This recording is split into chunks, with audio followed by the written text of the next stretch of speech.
All right, so here's my message to the modern day car mechanic. If I was you, I would really think and consider about moving outside of that trade with your toolbox and starting to transition into something heavy duty that was diesel. The reason for this is obviously with the transmission or the transition to emissions, compliancy, and then to EVs, electrical vehicles. You're going to see a huge obsolescence, meaning a lot of downgrading of the need for automotive guys. I was looking at the numbers. There's about 176,000 automotive mechanics and 250 plus thousand heavy duty diesel guys. Now, I'm telling you this now because if you make the transition now, you'll beat the rest of your peers later on making that transition. That doesn't mean there won't be room for automotive mechanics, but their whole principle there is going to self-driving and all these other things.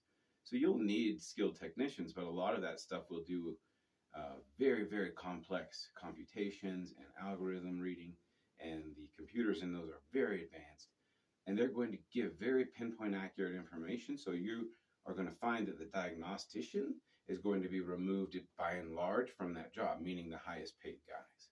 So the rest of the guys will be the parts changer laborers, which that might be what something you're interested in too. But these are my thoughts, and I've been in this trade since I was 19 years old. I went right in the Marine Corps, became a Hummer mechanic, Humvee mechanic, 5 tons, 7 tons. I went and worked on school buses, Prevost motorhomes.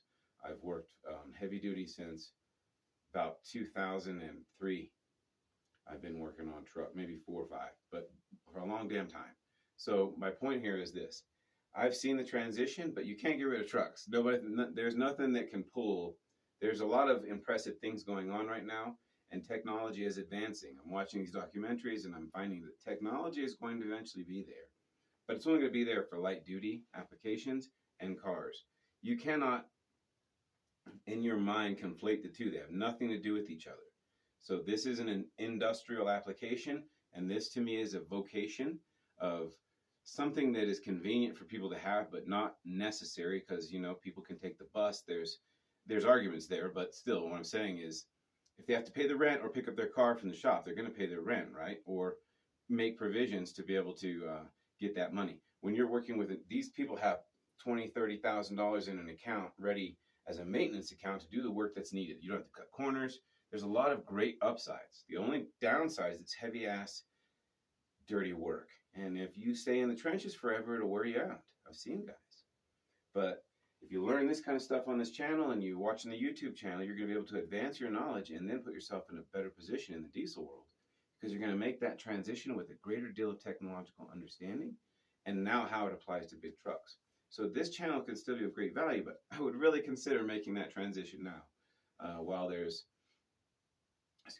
some room to grow, because I'm quite concerned.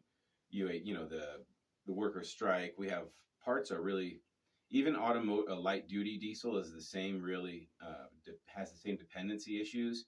I had a shop where I was doing light duty diesel. COVID hit. There's no parts. However, Asplund, the people who do the concrete, called me one day and said, "Could you install this emission system on a Ford 6.7 Power Stroke?" I said, "Sure, but every customer I've been looking for parts for, we couldn't get them." And they said factory back order, no VIN down, special order. I mean, in industrial, you can put the VIN into a database, or used to, and they would get you parts expedited to those VINs because they had to support a product. Because in the industrial world, it's illegal to keep your vehicle down. They have to incur costs if they keep you from being able to do your job for an excessive amount of time. It has to go to court, but it is provable, and I've seen it happen. So it's incumbent upon the diesel repair business to get your truck back to you. There's a lot of parts availabilities in the industrial world, and a lot of interchange in the industrial world. The automotive world is completely different. If you're not getting shit parts, you're getting them really expensive, or they're not available. So what I was saying about Asplund, keep this in mind, because I even made a note about it.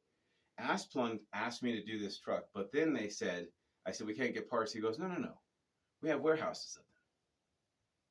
I said, "DPS? Yeah, we got basically everything you would need to refit every one of our trucks. We bought them, in bulk." I thought, you rat, some bitch. And I was upset, and I've been upset, because that means that's how they're going to choke off all these businesses by parts.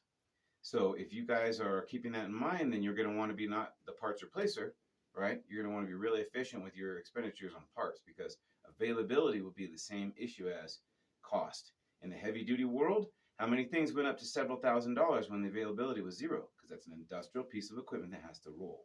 Something to think about. I hope you spent time to the end. Watch these videos to the end and you'll see all kinds of information that will come out of this 20 years in the trade mouth. And it will be beneficial because I observe solutions to problems and I identify problems. That's why I'm good at what I do.